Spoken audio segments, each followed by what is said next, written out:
இப்படி நீங்கள் வைக்கிற ஒவ்வொரு மேனிஃபெஸ்டோ உங்களோட கொள்கை இது எல்லாமே வந்து ஒரு சட்ட விதிமுறைக்கு வந்து முரணாகவே தான் இருக்குது. இது ஏதோ ஒரு அவங்க சொல்கிற மாதிரி ஒரு தற்குறி கூட்டம் மாதிரி தானே இருக்குது எல்லாமே. நாளைக்கு அவர் ஜெயிச்சா கூட அந்த தொகுதி மக்கள் போய் பார்ப்பாரா அப்படின்னு கேட்டால் அதுவும் டவுட்டாக தான் இருக்குது. எது நடந்தாலும் டிஎம்கே உங்களுக்கு வந்து மக்கள் ஓட்டு போட்டணும் கேட்டால் நீங்கள் மாற்று, நீங்கள் புதுசு, ஆனால் மாற்றமெல்லாம் கிடையாது. எல்லாருக்கும் வணக்கம். நேற்றுக்கு ஒரு வீடியோ போட்டிருந்தேன், நான் ஏன் விஜய்க்கு ஓட்டு போட மாட்டேன் அப்படின்னு சொல்லிட்டு ஒரு 10 பாயிண்ட் சொல்லியிருந்தேன். நிறைய பேர் அந்த வீடியோவுக்கு நல்லாவே ஒரு ரெஸ்பான்ஸ் கொடுத்துருந்தீங்க. நிறைய பேர் ஃபோன் பண்ணி சொல்லியிருந்தீங்க, நிறைய பேர் மெசேஜ் பண்ணி சொல்லியிருந்தீங்க, நிறைய பேர் கழுவி ஊற்றுருந்தீங்க. ரொம்ப சந்தோஷம். ஆனால் நிறைய பேர் பேசினதில் எனக்கு என்ன தோணுச்சு அப்படின்னா, நிறைய பேருக்கு இந்த திராவிட கட்சிகள் தொடர்ச்சியாக ஆட்சி செஞ்சதில் ஒரு அதிருப்தி இருக்குது. இவங்க எல்லாத்துக்குமே ஒரு மாற்றம் வேணும் அப்படிங்கிறது வந்து எனக்கு நல்லாவே புரிஞ்சுக்க முடியுது. எனக்குமே அந்த ஃபீல் இருக்குது. என்னடா தொடர்ச்சியாக இவங்களே இருக்காங்களே, இவங்க போனால் இவங்க ரெண்டுத்துக்கும் பெரிய வித்தியாசம் இல்லை, யாராவது ஒரு மாற்றம் வந்தால் நல்லாயிருக்குமே அப்படின்னு சொல்கிறீங்க. ஆனால் நீங்கள் எல்லாருமே அதை வந்து விஜய் தான் ஒரு மாற்று அப்படின்னு சொல்லி நினைக்கிறீங்க. ஆனால் அதுதான் வந்து எனக்கு தப்பாக படுது. விஜய் எந்த விதத்தில் ஒரு மாற்றாக இருக்க முடியும் அப்படின்னு நீங்கள் நினைக்கிறீங்கன்னு தான் எனக்கு புரியல. சரி, மாற்றம்னா என்ன? ஒன்று ஐடியாலஜிக்கலாக ஒரு மாற்றம் இருக்கணும். இப்போ பிஜேபி இருக்குது, ஒரு காங்கிரஸ் இருக்குது. காங்கிரஸ் இந்தியாவை வந்து முன்னிறுத்தி எல்லாருமே ஒரு இந்தியர் அப்படிங்கிற ஒரு முன்னிலையில் வந்து அவங்க செயல்படுவாங்க. பிஜேபி வந்து நம்ம எல்லாருமே ஒரு ஹிந்து அப்படிங்கிற ஒரு முறையில் வந்து அவங்க கவர்னன்ஸ் பண்ணுவாங்க. இதுதான் ஐடியாலஜிக்கல் டிஃப்ரென்ஸ். நம்ம எல்லாருமே இந்தியனா, எல்லாருமே ஹிந்துவா இப்படிங்கிறது ஒரு கிளாஸ் இருக்குல்ல, இதுதான் வந்து ஐடியாலஜிக்கல் டிஃப்ரென்ஸாக பார்க்கப்படுது. இதில் எந்த இடத்துல வந்து டிவிக்கே ஒரு ஐடியாலஜிக்கலாக டிஃப்ரெண்ட்டாக இருக்கும், ஒரு மாற்றமாக இருக்கும்னு நினச்சாங்கன்னா அது கண்டிப்பாக கிடையாது. ஏன்னா இவரோட கொள்கை தலைவர் எல்லாமே திராவிட கட்சி கொள்கை தலைவர்கள் தான். பெரியார், அண்ணா, அம்பேத்கர், இவங்க எல்லாருமே. சரி, இப்போ ஐடியாலஜிக்கலாக இவங்க வந்து ஒரு மாற்றமாக இருக்க முடியுமான்னு கேட்டால் கிடையாது. சரி, ரெண்டாவதுமா கவர்மெண்ட் நடத்துகிற முறையில் வந்து இவங்க மாற்றமாக இருப்பாங்களா அப்படின்னு பார்த்தா அதுக்குமே எந்த விதமான ஒரு உத்தரவாதமும் அவங்க தர்ற மாதிரி எந்த விதமான நடவடிக்கையுமே எடுக்கலை. நீ எப்பட்றா இப்போவே சொல்கிற, அவங்க தான் இன்னும் கவர்மெண்ட்டே ஃபார்ம் பண்ணலையே, அது அவங்களோட கவர்னன்ஸை பற்றி பேசுகிறியே அப்படின்னு கேட்டால், இப்போ நம்ம ஒரு இடத்துல வேலைக்கு இன்டர்வியூ போனால் நம்மளை வேலைக்கு எடுத்ததுக்கப்புறமா நம்மளோட குவாலிட்டி செக் பண்ண மாட்டாங்க, வேலைக்கு எடுக்கிறதுக்கு முன்னாடி தான் செக் பண்ணுவாங்க. அந்த மாதிரி இவங்க நடந்த விதத்தில் பார்த்தா அவங்க கண்டிப்பாக கவர்னன்ஸில் வந்து மாற்றாக இருப்பாங்கன்றதில் எந்த விதமான நம்பிக்கையும் எனக்கு கிடையாது. சரி, அவங்க சொல்கிற விஷயம் என்ன, நான் வந்து ஊழல் லஞ்சமற்ற ஆட்சியை வந்து நான் கொடுப்பேன் அப்படின்னு சொல்கிறாரு. ஆனால் அவர் என்ன பண்ணுறாரு, கேண்டிடேட்ஸ் கிட்ட காசு வாங்கிட்டு தான் சீட் கொடுக்குறாங்க. அந்த நியூஸ் இருக்கா இல்லையா? இருக்குது. ஃப்ரீபீஸ் கொடுக்குறாங்க. திராவிட கட்சிகள் போலவே இல்லை, அதை அவங்களை விட அதிகமாகவே ஃப்ரீபீஸ் கொடுக்குறதா சொல்கிறாங்க. அப்போவும் கிடையாதா? எலெக்ஷனுக்கு காசு கொடுக்குறது இல்லை அப்படின்னு நீங்கள் சொல்கிறீங்க, ஆனால் அவங்க கொடுக்குறாங்க. இன்றைக்கி கூட எலெக்ஷன் கமிஷன் வந்து சீஸ் பண்ணியிருக்காங்க. நிறையா பொருட்கள் எல்லாமே டிவிகே தலைவர் ஃபோட்டோ போட்டு எலெக்ஷன் கமிஷன் இன்றைக்கி சீஸ் பண்ணியிருக்காங்க. அப்போது இவங்க எல்லாருமே காசு கொடுத்து தான் வந்து எலெக்ஷனில் கண்டெஸ்ட் பண்ண போகிறாங்க. இப்படி காசு கொடுத்து எலெக்ஷனில் கண்டெஸ்ட் பண்ணுற எந்த ஒரு நபராக இருந்தாலும் அவங்க ஜெயிச்சதுக்கப்புறம் என்ன பண்ண போகிறாங்க, அவங்க செலவு பண்ண காசை விட அவங்க அதிகமாக தான் எடுக்க போகிறாங்க. அதற்காக தானே அவங்க செலவு பண்ணுறாங்க. இல்லைன்னா எதுக்கு செலவு பண்ணி அவங்க நின்று ஜெயிக்க போகிறாங்க? அப்போது கண்டிப்பாக ஊழல் இருக்க தான் போகுது. ஊழல் இல்லாமல் இருக்க போகிறது கிடையாது. இதற்கே இதுவே ஒரு சாட்சி. அடுத்தது வந்து பெண்கள் பாதுகாப்பு, நாங்கள் வந்து பெண்களுக்கு நல்ல பாதுகாப்பு கொடுப்போம் அப்படின்ற மாதிரி ரொம்ப ஆக்ரோஷமாக பேசுகிறாங்க. ஆனால் இவங்க எந்த விதத்தில் பெண்களை பாதுகாத்து ஒரு ப்ரொட்டஸ்ட் நடத்தியிருக்காங்க, ஒரு கேஸ் போட்டு அவங்க சால்வ் பண்ணி கொடுத்துருக்காங்க. இப்போ கம்யூனிஸ்ட்லாம் எடுத்துட்டிங்கன்னா நிறையா மலைவாழ் கிராமங்கள் தலித் மக்களுக்காக நிறையா நின்று போராடி அவங்க கேஸ் நடத்தி ஜெயிச்சு கொடுத்துருக்காங்க. இப்போ நாம் தமிழர் எடுத்துட்டிங்கன்னா கனிம வளமெல்லாம் கொள்ளையடிக்கிறத போனீங்கன்னா அவங்க எதிர்ப்பு கண்டிப்பாக இருக்குது. ஸ்டெர்லைட் மூடினதில் கூட அவங்களோட மிகப்பெரிய பங்கு இருக்குதுன்னு சொல்கிறாங்க. இப்படி அவங்களுக்குன்னு ஒரு கொள்கை இருந்து அவங்க அதை வந்து ஸ்ட்ராங்காக அப்போஸ் பண்ணுறாங்க. இப்போ சமீப காலமாக நிறையா ரேப் கேஸ் வந்திருக்கு, நிறையா இதில் இருக்குது. ஆனால் நீங்கள் எந்த இடத்துல வந்து நீங்கள் ப்ரொட்டஸ்ட் பண்ணீங்க, நீங்கள் ஒரு கேஸ் போட்டு நீங்கள் வந்து முன்னிருந்து அந்த கேஸை நடத்தி ஜெயிச்சு கொடுத்தீங்க? எதுக்குமே கிடையாது. நீங்கள் ஒரு போராட்டம் பண்ணுறதா சொல்லுவீங்க. இப்போ ரீசெண்டாக ஆதவர்ஜனா கூட வந்து பெண்களுக்கு நிறையா ரேப் நடந்திருக்குன்னு சொல்லி நான் ஆக்ரோஷமாக பேசினார் அப்படின்னு. ஆனால் அதை எதற்காக பண்ணீங்க? சமீப காலமாக த்ரிஷா அவர்களும் சங்கீதா அவர்கள் மேலேயும் நிறையா விஜய் மேலே ஒரு பிளாக் மார்க் வந்ததுனால நீங்கள் வந்து அந்த ப்ரொட்டஸ்ட் பண்ணீங்க. அதுவும் எதை காரணம் காட்டி பண்ணீங்க? எஸ்ஓபி காரணம் காட்டி பண்ணீங்க. எஸ்ஓபி டிஎம்கே வந்து விஜய் அவர்களை வந்து வெளியே விடாமல் தடுக்குது, அவங்கள வந்து வெளியே விடுறதில்ல, மீட்டிங் நடத்த பர்மிஷன் கொடுக்குறதில்ல அப்படின்னு சொல்லியிருந்தீங்க. இன்றைக்கி எலெக்ஷன் கமிஷனும் வந்து எஸ்ஓபி ஃபாலோ பண்ணி தான் நீங்கள் வந்து நீங்கள் தேர்தல் பிரச்சாரம் பண்ணணும் அப்படின்னு சொல்லிட்டாங்க. இப்போ நீங்கள் யாரை ப்ளேம் பண்ண போகிறீங்க தெரியல. பெண்கள் பாதுகாப்பு அதுலேயும் நீங்கள் வந்து ஸ்ட்ராங்காக நிற்கலை. பிளாக் மார்க் போகணுங்கிறதுக்காக வந்து நீங்கள் ஒரு ப்ரொட்டஸ்ட் மாதிரி ஒரு ட்ராமா போட்டீங்க, அதுவுமே ஒரு ஃபெயிலியர் தான். சரி, அடுத்து வந்து நீங்கள் வந்து மக்களுக்காக இறங்கி வந்து வேலை பார்ப்பீங்க. கிரவுண்டில் வந்து நிறைய பொலிட்டீஷியன்ஸ் வந்து ரொம்ப அக்ரெசிவாக நடந்துக்கிறத நம்ம பார்த்துருக்கோம் லைவில். அவங்க வந்து ரொம்ப எலெக்ஷன் முடிஞ்சதுக்கப்புறம் அவங்க ரொம்ப அக்ரெசிவாக மக்கள்கிட்ட நடந்துக்கிறாங்க. நல்ல விதமாக அவங்க யாருமே நடந்துக்கல. இந்த ஒரு கோபம் அதிருப்தி வந்து எல்லாத்துக்கிட்டையும் இருக்குது. சரி, உங்கள் தலைவர் வந்து எந்த மாதிரி நடந்துப்பார் அப்படின்னு பார்த்தா இது வரைக்கும் நடந்த எந்த ஒரு நீங்கள் கரூர் வழக்கில் வந்து சொல்லியிருந்தீங்க, நான் அவங்க வந்து 5 லட்ச ரூபாய் காசு கொடுத்தாங்க, தத்தெடுத்துக்கிட்டாங்க, அந்த அவங்க குடும்பத்தை தத்தெடுத்துக்கிட்டாங்க, அவங்களோட செலவு கல்வி எல்லாமே நாங்கள் பண்ணிக்கிறதா வந்து விஜய் சொல்லிட்டார் அப்படின்னு சொல்லியிருந்தீங்க. ஆனால் அது மட்டும்தான் ஆனால் அவங்க மட்டும்தான் பாதிப்புக்குள்ளானாங்களா, கரூரில் மட்டும்தான் பாதிப்புக்குள்ளானாங்களான்னு பார்த்தா கிடையாது. அதுக்கப்புறம் நடந்த எல்லாத்துக்குமே வந்து நிறைய பேருக்கு அடிபட்டு இருந்துச்சு, நிறைய பேர் இறந்து போனாங்க. வேலூர் மீட்டிங்கில் கூட ஒருத்தர் இறந்து போனார் ஹார்ட் அட்டாக்கில், அவரை பற்றி நீங்கள் கண்டுக்கவே இல்லை. அதுக்கப்புறம் தஞ்சாவூர் மீட்டிங்கில் வந்து ஒருத்தர் பைக்கில் வந்து ஆக்சிடென்ட் ஆகி ஐசியூவில் இருந்தார், அவர் அப்பா கூட கதறி பேசிகிட்டு இருந்த வீடியோலாம் வைரல் ஆச்சு. அவரை பற்றி நீங்கள் பேசுனீங்களான்னு கேட்டால் அதுவும் கிடையாது.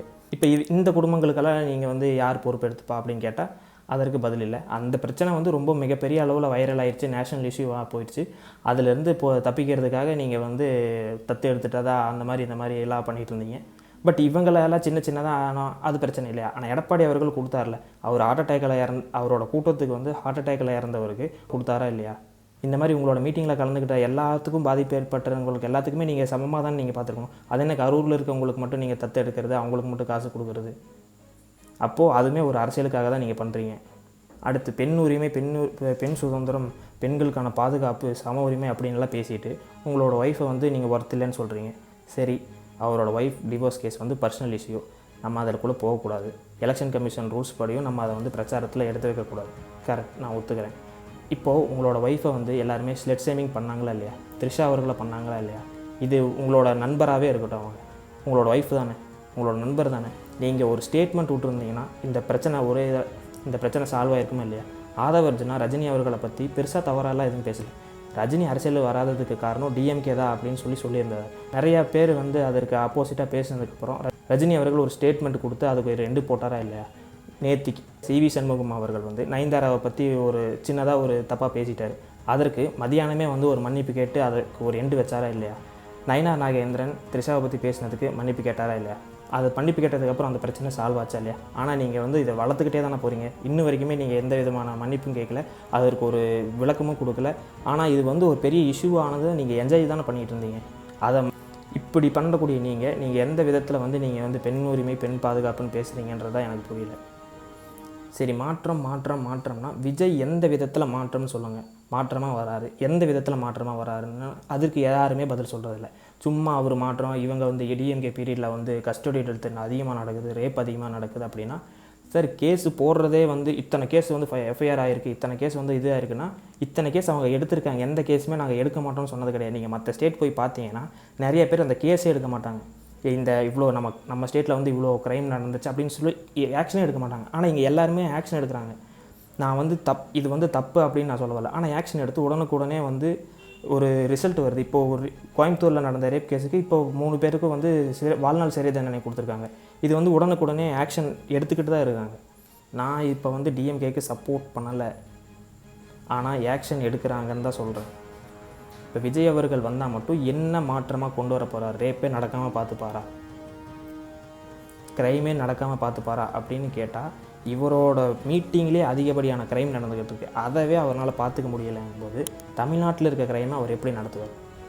அடுத்து பெண்களுக்காக தனி கோர்ட் அமைப்புன்னெலாம் சொல்கிறார். கோர்ட்டு ஒரு கட்சினால் அமைக்க முடியுமா? கட்சி பேரில் அமைக்க முடியுமா?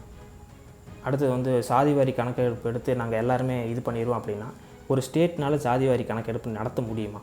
நடத்த முடியாது. நீங்கள் வேணால் போய் நெட்டில் போட்டு சர்ச் பண்ணி பாருங்கள். அவங்க சொல்லுவாங்க கர்நாடகாவில் நடத்தியிருக்காங்க, பீகாரில் நடத்தியிருக்காங்க அப்படின்னு. அதை கோர்ட் அப்ரூவ் பண்ணுச்சா அப்படின்னு கேட்டால் அதற்கு பதில் கிடையாது. நீங்கள் என்ன தான் சாதிவாரி கணக்கெடுப்பு நடத்தினாலும் அதை வந்து கோர்ட் அப்ரூவ் பண்ணாது. இது வரைக்குமே பண்ணலை. காங்கிரஸ் பண்ணாங்க, பீகாரில் அவர் சொன்ன மாதிரி பண்ணாங்க. ஆனால் கோர்ட்டு வந்து அதை வந்து ரிஜெக்ட் தான் பண்ணியிருக்கு. சென்ட்ரல் கவர்மெண்ட்னால் மட்டும்தான் சாதிவாரி கணக்கெடுப்பு நடத்த முடியும், அவங்களால மட்டும்தான் பண்ண முடியும். அவங்களுக்கு நாங்கள் வந்து ரெக்வஸ்ட் வச்சு நாங்கள் பண்ண வைப்போம் அப்படின்னு சொன்னால் ஓகே. ஆனால் நீங்கள் டிஎம்கே வந்து பண்ணலை, டிஎம்கே பண்ண மாட்டேங்குது அப்படின்னு சொல்கிறது வந்து எந்த விதத்தில் நியாயம்னு தெரியல. இப்படி நீங்கள் வைக்கிற ஒவ்வொரு மேனிஃபெஸ்டோ, உங்களோட கொள்கை, இது எல்லாமே வந்து ஒரு சட்ட விதிமுறைக்கு வந்து முரணாகவே தான் இருக்குது. இப்படி பாசிபிளே இல்லாத விஷயத்தை முன்னிறுத்தி நீங்கள் அரசியல் பண்ணும்போது இது ஏதோ ஒரு அவங்க சொல்கிற மாதிரி ஒரு தற்கொலை கூட்டம் மாதிரி தானே இருக்குது. எல்லாமே பாசிபிள் இல்லாத விஷயத்தை வந்து நம்ம போராட்டம் பண்ணி நாங்கள் வந்து ஜெயிக்க போகிறோம் அப்படின்னா எல்லோரும் பார்க்குறவங்க சிரிக்க தான் செய்வாங்க. எனக்குமே சிரிப்பு தான் வருது. எஸ்ஓபிக்கு எதிராக வந்து போராடினீங்க, அந்த கற்றுனீங்க. இன்றைக்கி எலெக்ஷன் கமிஷன் வந்து எஸ்ஓபி தான் ஃபாலோ பண்ணணும்னு சொல்லிட்டாங்க. நீங்கள் வந்து கோர்ட்டை வந்து நாங்கள் பெண்களுக்காக கோர்ட்டு வந்துடும் அப்படி இப்படின்னு நீங்கள் சொன்னீங்க. ஆனால் பெண்களுக்காக கோர்ட் ஆல்ரெடி இருக்க தான் செய்யுது. இப்போ நீங்கள் வந்து ஐடியாலஜியாகவும் நீங்கள் ஒரு மாற்றம் இல்லை, கவர்மெண்ட் நடத்துறதுலேயும் நீங்கள் ஒரு மாற்றம் இருக்க போகிறது கிடையாது. நீங்கள் எந்த இடத்துல தெரியுமா மாற்றமாக இருக்கீங்க? ஒரு பாசிபிளே இல்லாத விஷயத்துக்கு வந்து நான் வந்து போராட்டம் பண்ணுறேன் அப்படிங்கிறதுல வந்து நீங்கள் ஒரு கோமாளித்தனமாக ஒரு மாற்றமாக இருக்கீங்க. அடுத்து மித்த கட்சி தலைவர்கள் எல்லாருமே வந்து ஒரு நல்லது நடந்தாலும் ஒரு கெட்டது நடந்தாலுமே வந்து ஒரு களத்தில் வந்து நின்று நிற்பாங்க. ஆனால் உங்கள் தலைவர் வந்து எந்த விதமான இடத்துக்குமே அவர் வர்றது கிடையாது. ஏன் அப்படின்னா அவர் வந்து அதை ஒரு ஸ்ட்ராட்டஜியாகவே அவர் மெயின்டைன் பண்ணுறதா தான் நான் பார்க்குறேன். இப்போ வந்து நம்ம வந்து மித்த கட்சி தலைவர்கள்லாம் பார்த்தீங்கன்னா சென்னையில் அடிக்கடி ரோட்டில் பார்க்க முடியும். இப்போ ஃபஸ்ட்டு டைம் பார்க்கும்போது எல்லாருமே போய் கூட்டமாக பார்ப்போம், அடுத்த டைம் போய் பார்க்கும்போது பார்ப்போமா அப்படின்னு கேட்டால் கிடையாது. ஒன்ஸ் அவர் நார்மலைஸ் ஆகிட்டாருன்னா அவர் வந்து நம்ம தொடர்ந்து அவர் போய் பார்க்கணுங்கிற ஒரு ஆர்வம் வராது. அதனாலேயே வந்து அவரை பொத்தி வச்சுக்கிறாங்க. ஏதாவது ஒரு மெயின் ஈவெண்ட், பெரிய ஈவெண்ட், அவர் வந்தார் பெரிய க்ரௌட் வரணும் அவர் பார்க்குறதுக்கு, இந்த மாதிரி ஒரு பிம்பத்திலே தான் இருக்காரே தவிர அவரை பார்க்கணுன்னு ஒரு தடவை பார்த்துட்டா திருப்பி ஒரு ஊருக்கு திருப்பி அவர் போகிறாருன்னா திருப்பி அந்த கூட்டம் அந்த வருமா? அது வராது. அதனாலேயே அவர் வந்து பொத்தி பாதுகாத்து அவர் வந்து மக்கள்கிட்ட ஒரு நார்மலைஸ் ஆகிறதில்ல. ஒரு பொய் பிம்பம், நம்ம வந்தாலே கூட்டம் வருதுடா அப்படிங்கிற ஒரு ஈகோ இதிலே தான் இருக்காரே தவிர அவர் பீப்புள்கிட்ட ஒரு நார்மலைஸாக பழகணும் அப்படிங்கிற ஒரு நிலைப்பாடே அவர் எடுக்கிறது கிடையாது. நாளைக்கு அவர் ஜெயிச்சா கூட அந்த தொகுதி மக்கள் போய் பார்ப்பாரா அப்படின்னு கேட்டால் அதுவும் டவுட்டாக தான் இருக்குது. அடுத்து எது நடந்தாலும் டிஎம்கேன்னு ஒரு பெரிய ஒரு குழந்தை வந்து இந்த மாதிரி எது நடந்தாலும் டிஎம்கே அப்படிங்கிற ஒரு பிம்பம் ஒன்று கட்டமைக்கிறீங்கல்ல, அதுக்காக நீங்கள் என்ன ஒரு ஃபைட் பண்ணீங்க? இப்போது நீங்கள் உங்களோட மெயின் கொள்கையாகவே நம்ம எடுத்துப்போம், உங்களோட உமன் சேஃப்டி தானே உங்களோட பிரதானமான கொள்கையாக இருக்குது. இப்போது ஏடிஎம்கே பீரியடில் ஒரு செல்ஃபோன் கடைக்கார ஒரு அப்பாவும் பையனையும் வந்து போலீஸ்காரங்க அடிச்சே கொண்டாங்களா? அதற்கு டிஎம்கே ஒரு போராட்டம் நடத்தி அதுக்கு வெற்றி பெற்றாங்களா? அந்த மாதிரி அக்ரெசிவாக ஒரு பாலிடிக்ஸ் உங்களால் ஏன் பண்ண முடியாதா? உங்களுக்கு தான் மிகப்பெரிய மக்கள் பலம் இருக்குல்ல, மக்கள் வந்து உங்கள் பின்னாடி தான் இருக்காங்க. இப்போ எத்தனையோ ரேப் கேஸ் நடந்துச்சுல, நீங்கள் போய் களத்தில் நின்று நீங்கள் போராடி நீங்கள் கேஸில் உங்கள்கிட்ட ஒரு பெரிய வக்கீல் படையே இருக்குது, கேஸ் போட்டு அவங்களுக்கு குற்றம் பண்ணவங்களுக்கு தண்டனை வாங்கி கொடுத்தீங்கன்னா உங்களுக்கு அது நல்ல பேர் தானே. அந்த மாதிரி ஒரு அக்ரெசிவான பாலிடிக்ஸ் நீங்கள் எடுக்கிறீங்களா? கிடையாது. சரி, சாராய ஒழிப்புன்னு சொல்லிட்டு எத்தனையோ போராட்டம் பண்ணலாம், நிறைய பேர் பண்ணுறாங்க. நிறைய பேர் ஸ்கூல் பக்கத்தில் டாஸ்மார்க் இருக்குது, மெயின் ரோட்டில் டாஸ்மார்க் இருக்குதுன்னு நிறைய பேர் போராட்டம் பண்ணிட்டு தானே இருக்காங்க. அதை நீங்கள் சப்போர்ட் பண்ணி ஒரு போராட்டம் பண்ணி நீங்கள் கேஸ் போட்டு நீங்கள் அதை ஜெயிக்கலாமே, அது நல்ல விஷயம் தானே. அப்படி பண்ணலாம்ல, அது பண்ண மாட்டீங்க. ஆனால் தமிழ்நாட்டில் வந்து போதைப்பொருள் கலாச்சாரம் அதிகமாகிடுச்சு, இதுக்கெல்லாம் காரணம் டிஎம்கே. நீங்கள் சொல்கிறதுனால எந்த ஒரு மாற்றமும் வரப்போகிறது கிடையாது. நீங்கள் போய் களத்தில் நின்று போராடினீங்கன்னா அங்கே உங்களுக்கான கேண்டிடேட்டுக்கு நல்ல பேர் தானே வரப்போகுது, அவங்களுக்கு ஓட்டு தானே போட போகிறாங்க. ஆனால் அதை நீங்கள் பண்ண தயாராக இல்லை. நீங்கள் எந்த ஒரு போராட்டமும் பண்ண மாட்டீங்க, மக்களுக்காக போய் எங்கேயும் நிற்க மாட்டீங்க. ஆனால் எது நடந்தாலும் டிஎம்கே உங்களுக்கு வந்து மக்கள் ஓட்டு போட்டணும், கேட்டால் நீங்கள் புதுசு, ஆனால் மாற்றமெல்லாம் கிடையாது. இதுதான் என்னோடய கருத்து. இந்த வீடியோ பிடிச்சிருந்தால் லைக் பண்ணுங்கள், கமெண்ட், இதுக்கும் உங்களோட மாற்று கருத்து எதனா இருந்தால் எனக்கு ஷேர் பண்ணுங்கள். அதற்கான வீடியோ நான் நெக்ஸ்ட்டு போடுறேன். நன்றி.